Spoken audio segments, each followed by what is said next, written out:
কিছু হেলদি খেতে ইচ্ছে করছে আর ভাবছেন সেটা হবে ভীষণ টেস্টি, তাহলে চলুন বানিয়ে ফেলি এরকম একটা দুর্দান্ত চিকেন স্টু। যেমন পুষ্টিকর তেমনি খেতে সুস্বাদু, বাচ্চাদেরও ভীষণ পছন্দ হবে।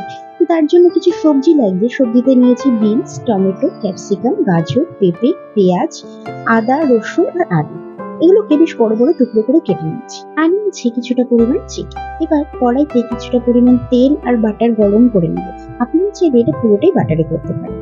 তারপর তাতে দিয়ে দেবো একটু গরম মশলা। গরম মশলার মধ্যে ছিল লবঙ্গ, এলাচ, তেজপাতা আর শুকনো লঙ্কা।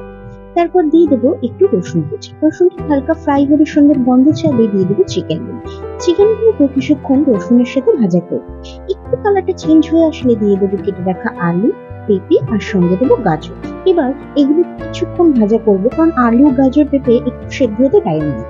তারপর দিয়ে দেবো স্বাদ মতো নুন আর দিয়ে দেবো গোলমরিচ, তার সঙ্গে দেবো আদা বাটা। এবার সবকিছুকে সুন্দর করে ভাজা করে নেবো। একটু নরম হয়ে আসলে দিয়ে দেবো বিনস, ক্যাপসিকাম, টমেটো, পেঁয়াজ। এবার সবকিছুকে খুব ভালো করে ভাজা করতে হবে যতক্ষণ সবজি থেকে হালকা একটু জল ছাড়ে। একটু জল ছেড়ে দিলেই সবজিগুলো যখন নরম হয়ে আসবে তখনই দিয়ে দেবো একটু বেশি পরিমাণে জল, আর দিয়ে দেবো ঝালের জন্য কাঁচা লঙ্কা। ছোট বাচ্চাদের দিলেই কাঁচা লঙ্কাটা অ্যাভয়েড করবে। এরপর ঢাকা চাপা দিয়ে প্রায় 20 মিনিট মতো ফুটতে দিতে হবে। 20 মিনিট পর ঢাকনা খুলে সামান্য ধনেপাতা ছড়িয়ে দিলে রেডি হয়ে যাবে আমাদের চিকেন স্টু। আমি এই চিকেন স্টুটার সঙ্গে সার্ভ করার জন্য রেখেছিলাম গরম গরম বাটারে শেখা পাউরুটি। আপনারা রুটি, ভাত সবকিছুর সাথে সার্ভ করতে পারেন। ভীষণ খেতে সুস্বাদু হয়, তেমনি পুষ্টিকর। জ্বর সর্দির মধ্যে কিন্তু এটা ভীষণ ভালো লাগবে।